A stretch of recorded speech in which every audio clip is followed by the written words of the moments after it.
Abramos nuestras Biblias en el libro de Romanos, capítulo 8, para continuar con nuestro estudio de este libro, se puede decir, el libro doctrinal más importante.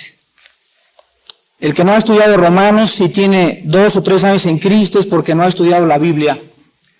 Porque en Romanos se encuentran las principales doctrinas, las doctrinas más elementales, las doctrinas más básicas del Nuevo Testamento. Y vamos a ver en capítulo 8 de Romanos, versículos del 5 al 8.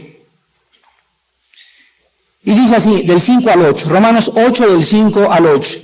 Porque los que son de la carne piensan en las cosas de la carne, pero los que son del Espíritu en las cosas del Espíritu. Porque el ocuparse de la carne es muerte, pero el ocuparse del Espíritu es vida y es paz. Por cuanto los designios de la carne son enemistad contra Dios, porque no se sujetan a la ley de Dios, ni tampoco pueden. Y los que viven según la carne, no pueden agradar a Dios.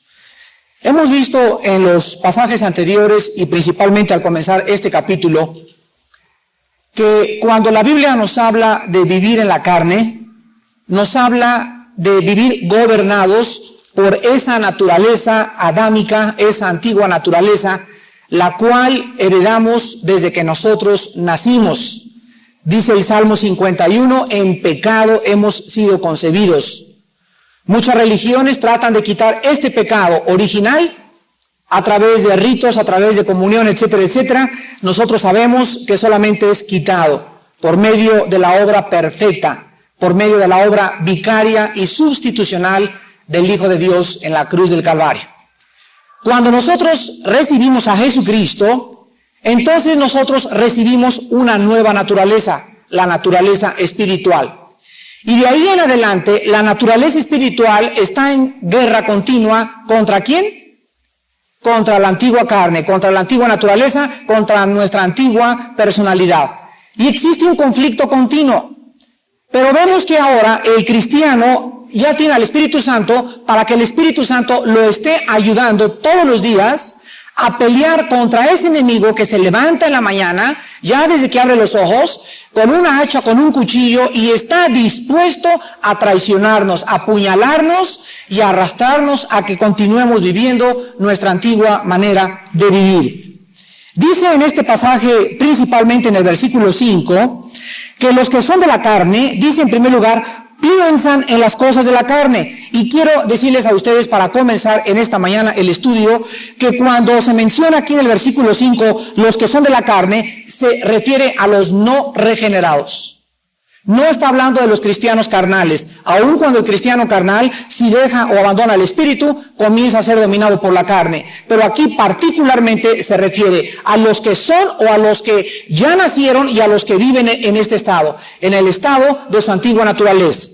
Entonces, estas personas, dice la Biblia, son de la carne, son personas no regeneradas que viven dominados por su antigua naturaleza. Y les quiero mostrar las características de una persona no cristiana. En primer lugar, dice el versículo 5, piensan en las cosas de la carne. Fíjense ustedes que la diferencia radical entre vivir en el espíritu y vivir en la carne radica en los pensamientos. Los pensamientos de las personas que viven en la carne están controlados por su antigua naturaleza, son sensuales, son lujuriosos, son lasciviosos, pero es de continuo. Aquel que no está en la carne, en sus pensamientos está realmente la diferencia. Escribía Salomón en Proverbios, ¿cuál es su corazón? Así es él. Entonces, los pensamientos es la parte radical que es comenzada a transformar cuando el Espíritu Santo entra a nuestras vidas. Vean ustedes en el capítulo 2 de los Efesios, de qué manera la Biblia nos muestra que estas personas están dominadas por los placeres de su imaginación, inmundicia, holgazanería, etcétera, etcétera. Efesios 2, del 1 al 3. Y Él os dio vida a vosotros cuando estabais muertos en vuestros delitos y pecados, en los cuales anduvisteis en otro tiempo, siguiendo la corriente del mundo, conforme al príncipe de la potestad del aire, el espíritu que ahora opera en los hijos de desobediencia, entre los cuales también nosotros vivimos en otro tiempo, en los deseos de nuestra carne, escuchen, haciendo la voluntad de la carne, ¿y de qué?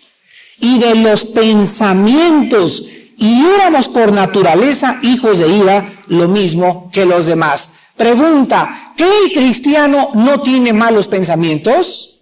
Respuesta, sí. ¿Cuál es entonces la diferencia entre el cristiano y el no cristiano? La diferencia estriba en lo siguiente: el no cristiano no puede controlarlos.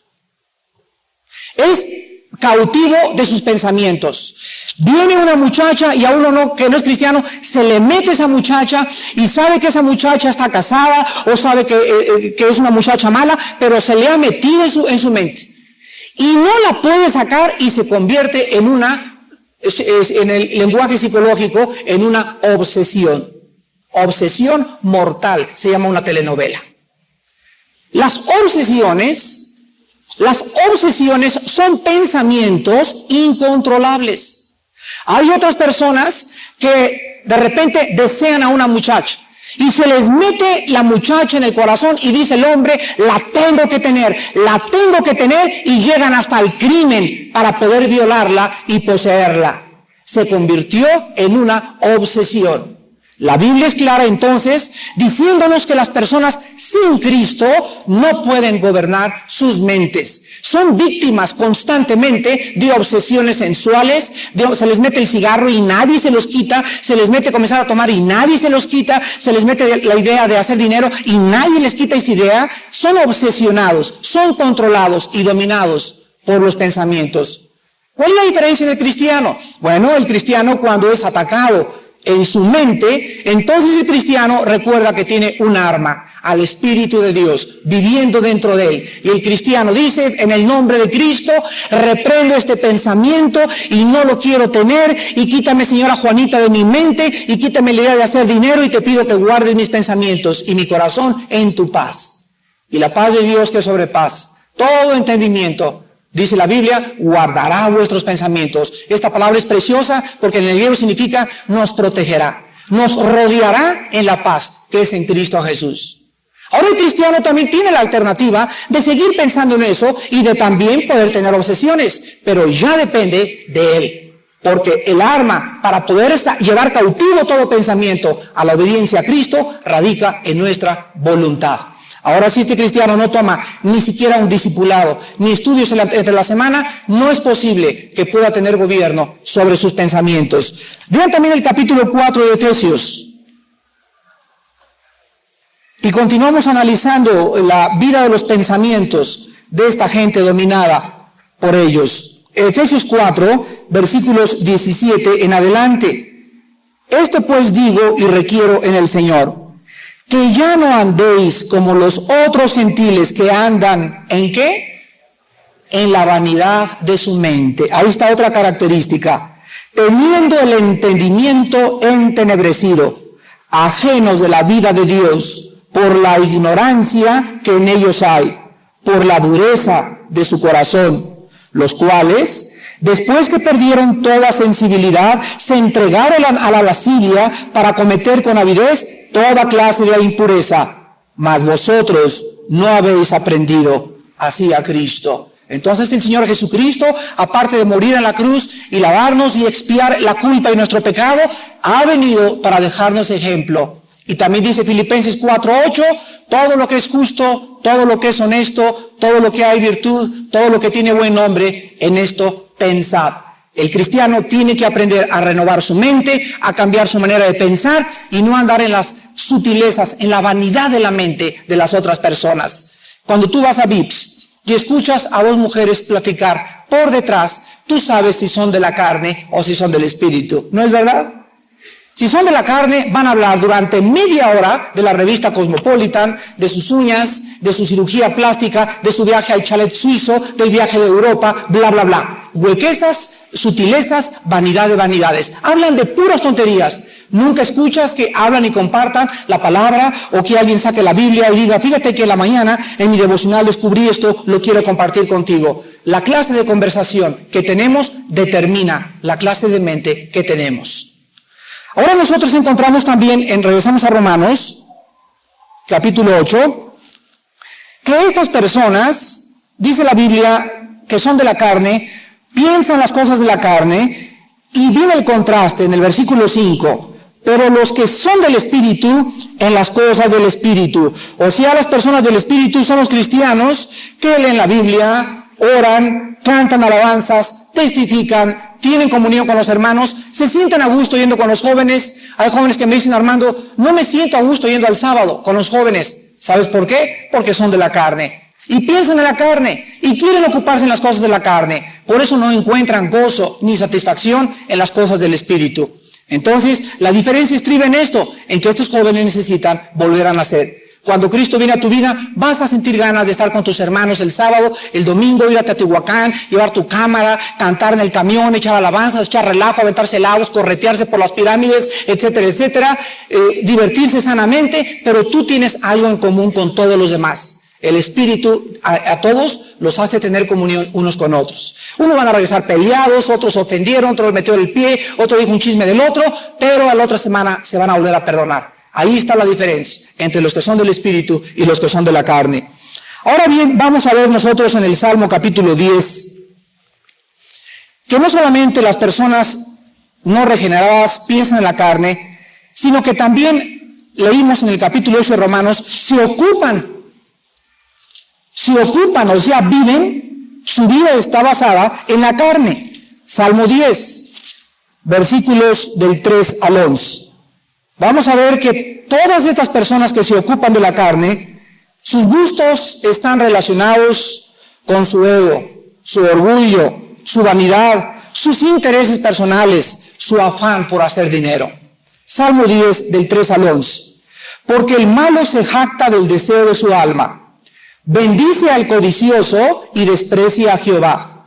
El malo, por la altivez de su rostro, no busca a Dios. No hay Dios en ninguno de sus pensamientos. Fíjense nada más. Sus caminos son torcidos en todo tiempo. Tus juicios los tiene muy lejos de su vista. A todos sus adversarios desprecia. Dice en su corazón, no seré removido jamás. Nunca me alcanzará el infortunio. Llena está su boca de maldición y de engaños y fraude. Debajo de su lengua hay vejación y maldad. Se sienten acechos cerca de las aldeas, en escondrijos mata al inocente. Sus ojos están acechando al desvalido. Acecha en oculto como el león desde su cueva, acecha para arrebatar al pobre, arrebata al pobre, trayéndolo a su red. Estas son las características de las personas, brevemente, que no han sido regeneradas por el Espíritu Santo. Y ahora regresamos a Romanos, y nos dice la Biblia las consecuencias en tercer lugar. Versículo 6. Romanos 8:6. Porque el ocuparse, o sea, el vivir pensando, el vivir haciendo, el vivir esta clase de vida sin tener a Dios, sin tener la Biblia, sin nada, o sea, una vida centrada en tu trabajo, en tu dinero, etcétera, etcétera, el ocuparse en esto es muerte. Es muerte. Vive esa persona muerta. ¿A qué me refiero? Bueno, ya lo leímos en Efesios 2. Él nos dio vida cuando estábamos muertos en pecados. Estas personas están muertas. La palabra muerte significa literalmente separación. Viven separados de Dios. Lo único que existe es su negocio, su dinero, sus placeres, sus intereses, pero no hay Dios en sus pensamientos. No tienen comunión con Él, no tienen comunión con los hermanos. El ocuparse en estas cosas es vivir separado de Dios. Y no solamente muerte en este mundo, sino también la muerte eterna. Si tú mueres en este estado, dice la Biblia, tendrás la paga del pecado, que es la muerte, en cuya vida vivirás eternamente en el lago que arde con fuego y azufre. Y al contrario de esto, dice la Biblia que los que viven en el Espíritu, el ocuparse del Espíritu, el estar en la mañana leyendo la palabra, teniendo devocionales, yendo el domingo a oír la palabra, yendo a discipularse, el que está en estas cosas tiene dos resultados. En primer lugar, es vida. He venido para darles vida y para que la tengan en abundancia.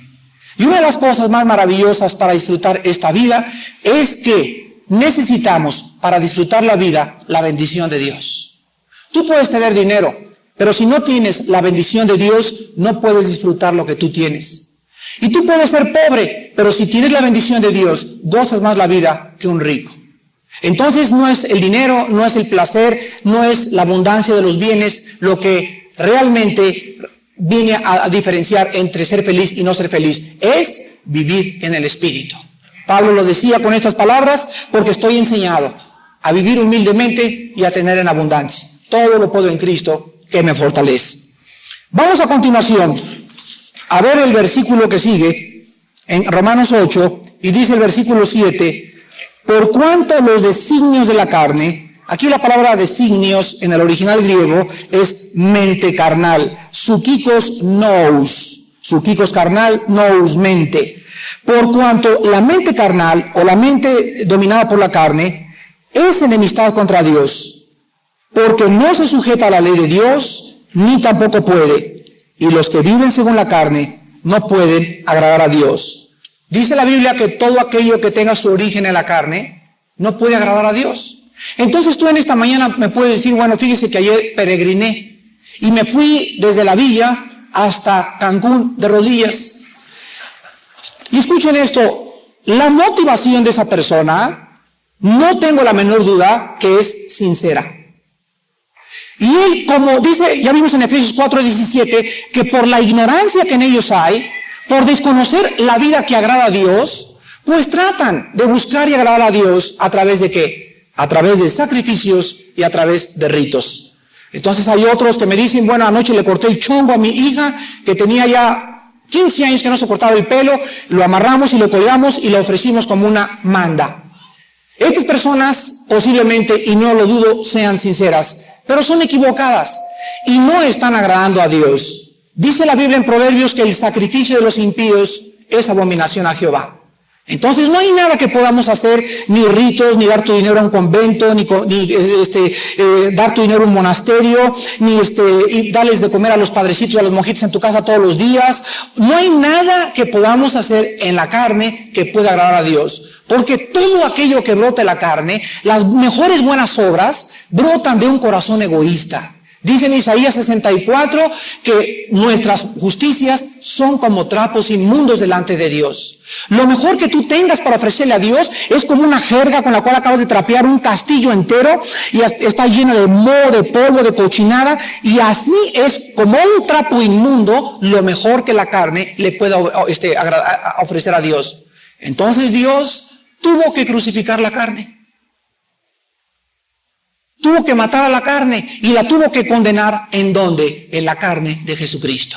Ya lo leímos la clase pasada. Ya somos libres de condenación porque el antiguo hombre ha muerto y ahora es resucitado. Mi carne ha sido crucificada con Cristo aun cuando tiene los mismos impulsos todos los días. Entonces la solución a esto fue crear una nueva criatura. Y ahora el cristiano, y quiero venir al centro de este estudio en esta mañana, el cristiano va a tener que aprender la lección más profunda de toda la vida cristiana. El cristiano va a tener dos alternativas. Hay dos pecados para el cristiano, muy importantes en el área del orgullo. Apúntenlos.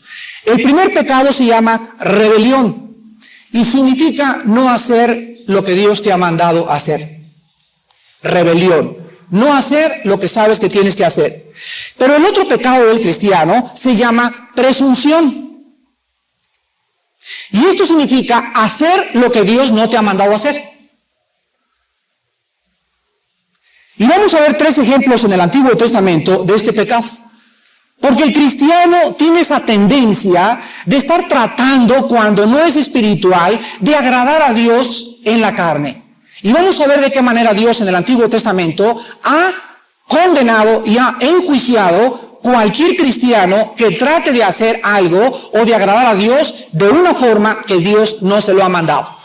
Abramos nuestras Biblias en el libro del Éxodo, capítulo 17, y vamos a ver el primer ejemplo. Éxodo 17. En este pasaje, la congregación de Israel se encuentra en el desierto de Sin. Acaban de salir de Egipto. Se encuentran ante la primera prueba. Quiero que recuerden esto, ante la primera prueba. No hay agua. Y comienzan a voltear todos unos a otros a verse y a preguntarse, bueno, ¿qué es lo que está pasando? Y vemos en el versículo 2 que altercó el pueblo con Moisés y dijeron, danos agua para que bebamos. Y Moisés les dijo, ¿por qué altercáis conmigo? ¿Por qué tentáis a Jehová?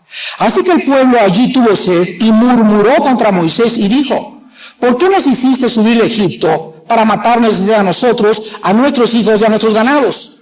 Versículo 7, y llamó el nombre de aquel lugar Masá, que significa prueba en el hebreo, y Meriba, que significa pelearse o rencilla, por la rencilla de los hijos de Israel, porque tentaron a Jehová diciendo, ¿está pues Jehová entre nosotros o no? Hermanos en Jesús, cuando el cristiano acaba de nacer de nuevo, se va a enfrentar a la misma prueba.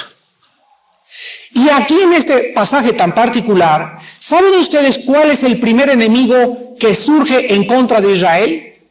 Surge una persona llamada Amalek, versículo 18. Entonces vino Amalek y peleó contra Israel en Refidim. Vean ustedes el antecedente histórico y psicológico en el cual surgió Amalek. ¿Quién es Amalek en el Antiguo Testamento? Bueno, Amalek era nieto de Saúl, lo pueden ver en Génesis capítulo 36, 12, y Amalek en el Antiguo Testamento es un tipo de la carne en el creyente. Esto lo pueden ver en Gálatas capítulo 4, 22 al 24, donde se usa la alegoría de Sara y de Agar. El hijo de Sara fue Ismael, y dice Pablo en Gálatas, vino según la carne. El hijo de Sara era Isaac, y era el que venía según el Espíritu. Entonces también en el Antiguo Testamento no había dos naturalezas en las personas, pero sí había el tipo que representaba en el Nuevo Testamento la antigua y la nueva naturaleza. Amalek, la carne surge cuando tientan a Dios en primer lugar y cuando estaban más débiles físicamente. En cuanto el cristiano comienza a enfrentar las primeras pruebas, en cuanto el cristiano está más débil, y agréguenle esto que no ha ido hace un mes a los servicios ni se ha discipulado, comienza a murmurar contra aquel que le salvó y pagó por él en la cruz del Calvario. Surge Amalek a pelear contra nosotros. Es interesante que no fue Israel el que buscó el pleito, fue Amalek el que le buscó el pleito a Israel. Así es también en nosotros. Es la carne la que no está en paz con nosotros. El espíritu está tranquilo. A mí que ni se metan conmigo, dice el espíritu. Quiere tener paz, quiere adorar a Dios, quiere buscar al Señor. Pero es la carne dentro de nosotros la que quiere todos los días echarnos la brava. Entonces el primer principio que encontramos acá es que Amalek le sale al encuentro a Israel cuando habían renegado de Dios y estaban débiles físicamente. Ahora, en segundo lugar, quiero que vean ustedes a continuación en Éxodo, que dice el versículo 10, e hizo Josué como le dijo Moisés, peleando contra Amalek. Y Moisés y Aarón y Hur subieron a la cumbre del collar, y sucedía que cuando alzaba Moisés su mano, prevalecía Amalek, y las manos de Moisés se cansaban, por lo que tomaron una piedra y la pusieron debajo de él, y se sentó sobre ella. Aarón y Hur sostenían sus manos, el uno de un lado y el otro del otro. Así iban sus manos firmeza hasta que se puso el sol. Y Josué deshizo a Amalek y a su pueblo a filo de espada. El segundo principio que encontramos es el siguiente. Mientras allá abajo se estaban dando el agarrón tremendo, Israel contra los amalecitas, había algo que estaba determinando la victoria. La victoria no estaba determinándose por la fuerza de los judíos, ni por cuántos rambitos había allá abajo agarrándose contra los amalecitas. La victoria de los judíos estaba siendo decidida de rodillas. El símbolo de la vara levantada de Moisés representa la oración. ¿En dónde está eso? En el Salmo 28, lo pueden encontrar ustedes, versículo 2, y en 1 de Timoteo, capítulo 2, versículo 8, donde dice, levanten las manos e intercedan en el Señor. Nosotros también, hermanos, cuando Amalek y la carne se levanta contra nosotros, y tú te levantas en la mañana y dices, pues yo ahora no voy a ver ninguna chava, y no voy a entrarle ni a ninguna copa, y no voy a ir a esa fiesta cuando vengan a tocarme claxon hoy en la noche, y te llenas de buenas intenciones, pero no oraste en la mañana, ni tuviste comunión con el Señor, vas a perder la batalla, porque a Amalek, a la carne, no se le gana por medio de la carne, se le tiene que vencer por medio del Espíritu. Y así como Moisés se cansaba, así también nosotros flaqueamos y desmayamos en la oración. ¿No es verdad? Decía el Señor Jesucristo en Lucas 18:1, no desmayéis en la oración. Entonces, cuando nosotros desmayamos en la oración, dice el antitipo en el Nuevo Testamento en Romanos 8:26, mas el Espíritu de Dios intercede por nosotros, porque como hemos de pedir, no sabemos, mas Él intercede. O sea, Él nos ayuda a tener la mano levantada. Qué importante es esto para que las vidas de ustedes puedan ser llenas de victoria. Desde el Antiguo Testamento Dios nos muestra que la carne no puede ser vencida por medio de la fuerza física. Las armas de nuestra milicia, dice en 2 Corintios 10, no son carnales, sino poderosas en el Señor para la destrucción de fortalezas, llevando cautivo todo pensamiento a la obediencia en Cristo Jesús. Entonces, si prevalecía la mano de Moisés, ganaba Israel. Si bajaba la mano, perdía la batalla. Nosotros también debemos recordarlo, que todas nuestras victorias serán porque vivimos de rodillas. Segundo ejemplo, 1 de Samuel capítulo 15. 1 de Samuel capítulo 15. Encontramos el segundo ejemplo. Y vuelve a aparecer. ¿Quién creen? Amalek. En este pasaje de 1 de Samuel 15, encontramos en el versículo del 1 al 3, que después que Samuel dijo a Saúl, Jehová me envió a que te ungiese por rey sobre tu pueblo Israel. Ahora pues está atento, abre tus oídos a las palabras de Jehová. Así ha dicho a Jehová de los ejércitos, yo castigaré lo que hizo, ¿quién? Amalek a Israel al oponérsele en el camino cuando subía de Egipto. Ve pues y hiere a Amalek y destruye todo lo que tiene, todo. No te apiades de él. Mata a hombres, mujeres, niños, aún los de pecho, vacas, ovejas, camellos y asnos. Número 1. Dios da una orden.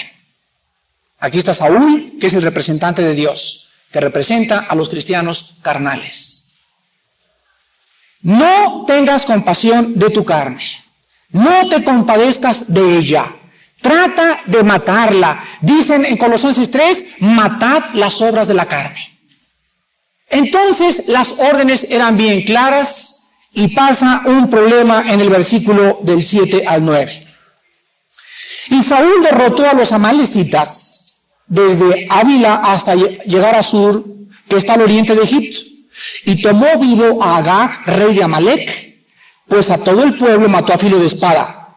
Y Saúl y el pueblo perdonaron a Agag y a lo mejor de las ovejas y del ganado mayor de los animales engordados, de los carneros y de todo lo bueno, y no lo quisieron destruir, mas todo lo que era vil y despreciable destruyeron. Aquí encontramos que Dios, después de dar la orden a Saúl, Saúl desobedece. Y Saúl se compadece de Amalek. O sea, Dios le dice, acaba con todo, pero ¿saben lo que perdona a Saúl? Lo más gordito y lo más bonito de las ovejas, y dice en ese momento, no, esas ovejitas le van a gustar al Señor. Esos corderitos guárdenos también para el sacrificio. Pero las órdenes eran claras. Y entonces nosotros como cristianos repetimos el error de Saúl. Bueno, pues ya no tomo, es vil y despreciable, fuchi, ya no soy borracho, eso sí es pecado, ni soy adúltero, eso sí es pecadote, grandote. Pero Dios nos dice también que el chisme, las mentiras y las cosas que consideramos ligeritas, tampoco las debemos de perdonar. La carne entera, con sus mentiritas blancas. Ay, mamita, pues ya le estudié y fíjate que me fui a casa de unos hermanos, pero realmente le estás echando mentiras. Estás tratando de perdonar y cree que las mentiritas blancas no son pecado. Y la mentirita más blanca y el asesinato más grande pertenece a la carne. Vemos nosotros a continuación también en el versículo 13 al 15 que viene Samuel y confronta con su pecado a Saúl. Vino pues Samuel, versículo 13, a Saúl, y Saúl le dijo: bendito seas tú de Jehová, yo he cumplido la palabra de Jehová. Vean qué cínico.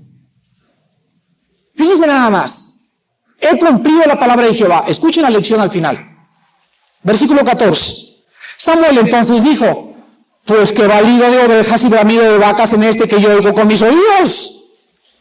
Y Saúl respondió: de Amalec los ha traído, porque el pueblo perdonó. Aquí encontramos, en tercer lugar, que cuando Saúl es confrontado con su pecado, se disculpa diciéndole que la decisión que él había tomado, escuchen esto, que la decisión que él había tomado era mejor que las órdenes de Dios. O sea, en otras palabras, es el cristiano que dice, bueno, según lo que yo pienso, según lo que yo creo, podemos tener rock. No es tan malo. Podemos ganar algunas almas, pero ¿qué dice la Biblia? Ya no se nos da la opción de que nosotros hagamos lo que nosotros pensamos, sino lo que Dios dice. No hay unión entre las tinieblas y la luz. No participes de la copa de los demonios y de la copa de Dios. Reprende las obras de las tinieblas. Pero Cristo también iba con los pecadores, iba a testificarles. Entonces no pidió la boda, ve a la boda a testificar. Y si no puedes testificar, corre y salte corriendo. No te quedes de bailar en Tropicana. Entonces tenemos que entender que antes de tomar una decisión, antes de creer lo que pues vamos a usar para el evangelismo, grupos de rock, y vamos a traer esto, pues vamos también a traer cervezas el día de mañana, y decirles a los borrachos: vengan a la campaña evangelística, carta blanca gratis. Y miren, llenamos el estadio, pero vean ustedes, perseguimos un fin santo usando medios ilícitos, y esto se nos prohíbe en la Biblia. Es el Espíritu el que trae las almas a la cruz del Calvario, no el rock, ni la carta blanca, ni la marihuana. Es el Espíritu de Dios cuando hay oración detrás. Saúl fue confrontado con su pecado y le dice Samuel en el versículo 22 y 23: se complace Jehová, versículo 22, tanto en los holocaustos y víctimas como en que se obedezca a las palabras de Jehová. Ciertamente el obedecer, entendámoslo, es mejor que cualquier sacrificio que hagamos, y el prestar atención que la grosura de los carneros, porque como pecado de adivinación es la rebelión. Y como ídolos e idolatría, la obstinación, la terquedad de hacer lo que tú dices, lo que tú crees que es mejor, lo que tu corazón perverso piensa, lo que de acuerdo a tus amigos carnales te dicen, y no lo que Jehová nos ha dicho. Dios es luz y ningunas tinieblas hay en él. Saúl creyó que podía tomar decisiones desde su perspectiva, de acuerdo a su opinión, y comenzó a salirse de la voluntad de Dios. Dios le quita el reino de sus manos. ¿Cuántos de ustedes, como cristianos carnales, están viviendo estas vidas donde ya tienen 4 o 5 años y siguen peleando contra Dios diciendo: pues yo no quiero ser fanático y pues una copita de vez en cuando está bien, ir a la discoteca en las noches de vez en cuando está bien, ir a ver a la Briskin bailar de vez en cuando no está tan malo, no me va a pasar nada, ver una película pornográfica de vez en cuando, y la Biblia nos da la orden: maten las obras de la carne. Destruye todo aquello que tenga su origen en tu antigua naturaleza. Esto significa la consagración cristiana. Pero estas personas quieren hablar en lenguas, quieren ir a campañas de sanidad, quieren ver lo fantasioso, pero no quieren consagrarse internamente a lo que Dios nos dice en su santa palabra. Y en último lugar encontramos en 2 de Samuel capítulo 6 el tercer ejemplo. En 2 de Samuel capítulo 6. Y este ejemplo es el más fuerte de todos. 2 de Samuel capítulo 6, los primeros 9 versículos. David volvió a reunir a todos los escogidos de Israel, 30,000. Y se levantó David y partió de Basalá de Judá, con todo el pueblo que tenía consigo, para hacer pasar de allí el arca de Dios, sobre la cual era invocado el nombre de Jehová de los ejércitos, que mora entre los querubines. Pusieron el arca de Dios sobre un carro nuevo, y la llevaron de la casa de Abinadab, que estaba en el collado, y Uzá y Ahío, hijos de Abinadab, guiaban el carro nuevo. Y cuando lo llevaban de la casa de Abinadab, que estaba en el collado con el arca de Dios, Ahío iba delante del arca. Y David y toda la casa de Israel danzaban delante de Jehová con toda clase de instrumentos de madera de haya, con arpas, salterios, panderos, flautas y címbalos. Cuando llegaron a la era de Nacón, Usa extendió su mano al arca de Dios y la sostuvo, porque los bueyes tropezaban. Y el furor de Jehová se encendió contra Usa, y lo hirió allí Dios por aquella temeridad, y cayó allí muerto junto al arca de Dios. Y se entristeció David por haber herido Jehová a Usa, y fue llamado a aquel lugar Pérez Usa, que significa quebrantamiento de Usa en el hebreo, hasta hoy. Y temiendo David a Jehová aquel día, dijo: ¿cómo ha de venir a mí el arca de Jehová? Hermanos en Cristo, vamos a repetir esta historia. El arca va llevada delante del pueblo, y Dios había dicho claramente en Números 4:15 la forma como el arca debía ser llevada. Y ahí encuentran que las órdenes de Dios era la siguiente: que la carne humana, que ningún hombre la tocara con sus manos. Entonces el arca era una cajita así cuadrada, y tenía una argolla acá, otra acá, otra acá y otra acá, y se le metía una vara por un lado y se le metía otra vara por el otro lado, y entonces 4 hombres, uno se la ponían aquí cargándola, y la llevaban cargando, y adelante iban todos cantando y danzando, y el arca cargándola.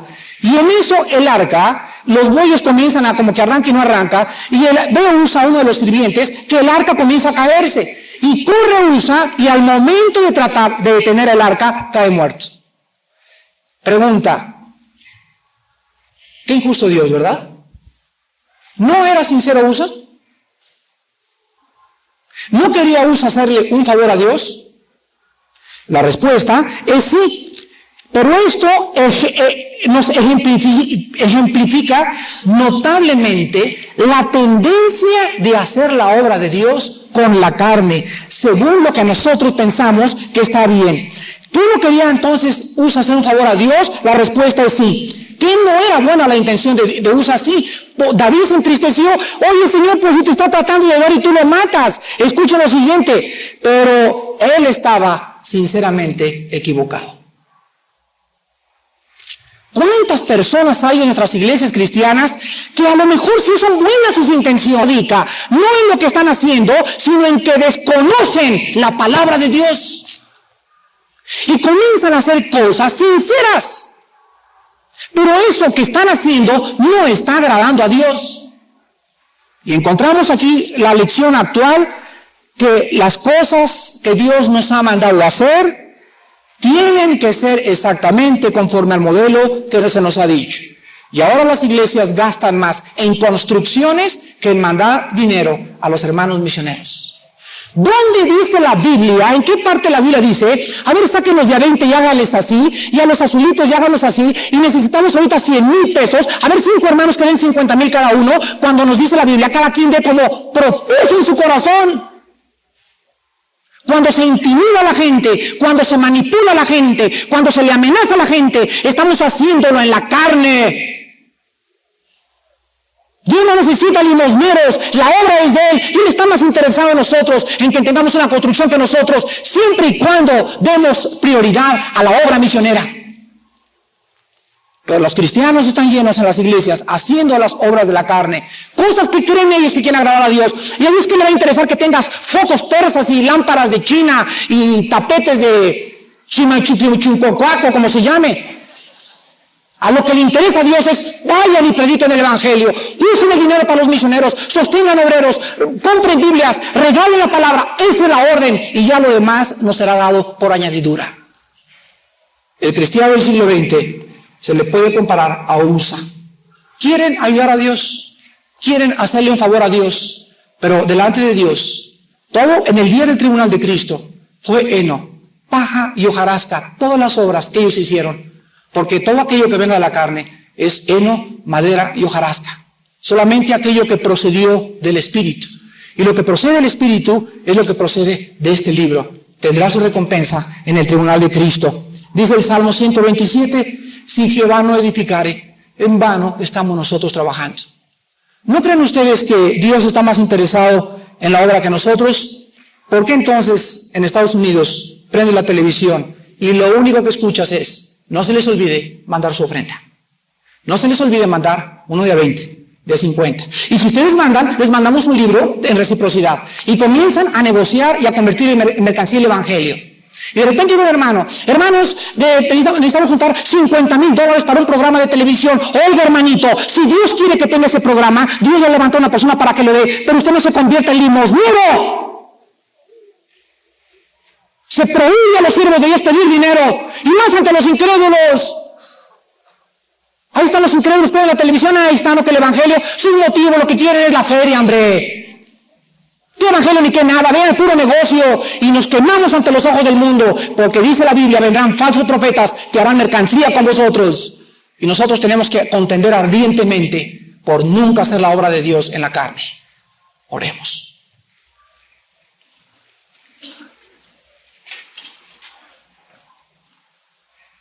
Padre Santo, los que son de la carne piensan en la carne. Los que son del Espíritu, en las cosas del Espíritu.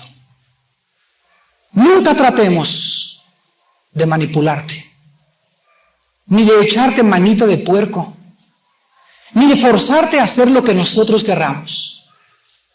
Todas nuestras vidas, nuestros planes están delante de ti. Tú bendícelos, Padre. Porque si es de ti, tú los bendecirás. No tratemos nosotros de querer hacer la obra tuya sin que tú nos hayas mandado, porque este es un pecado de presunción.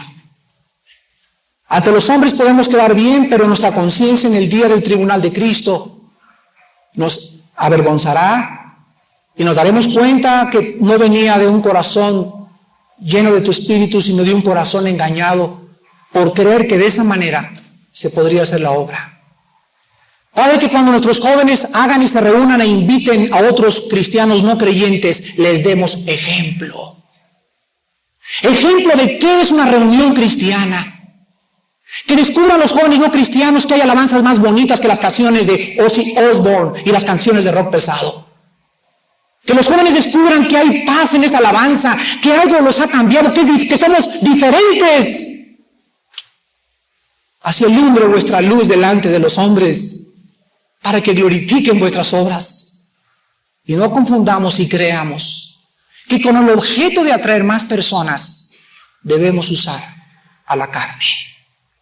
Padre, con Cristo estamos juntamente crucificados. No permitas que vivamos ya nosotros. No permitas que haya ningún impulso de nuestra antigua naturaleza que nos guíe a equivocar el camino y a creer que te estamos sirviendo cuando realmente te estamos usando, pero tú no nos estás usando. Queremos ser usados por ti y no usarte nosotros a ti. Es muy fácil usar a Dios, pero es muy difícil ser usado por Él. Porque Él usa instrumentos quebrantados, corazones contritos y humillados, que estén dispuestos a limitarse a lo que Él ha dicho y a separarse de las tinieblas. Gracias, Padre, por esta lección tan importante en nuestras vidas, porque el resultado es vida y es paz. En el nombre de Cristo. Amén.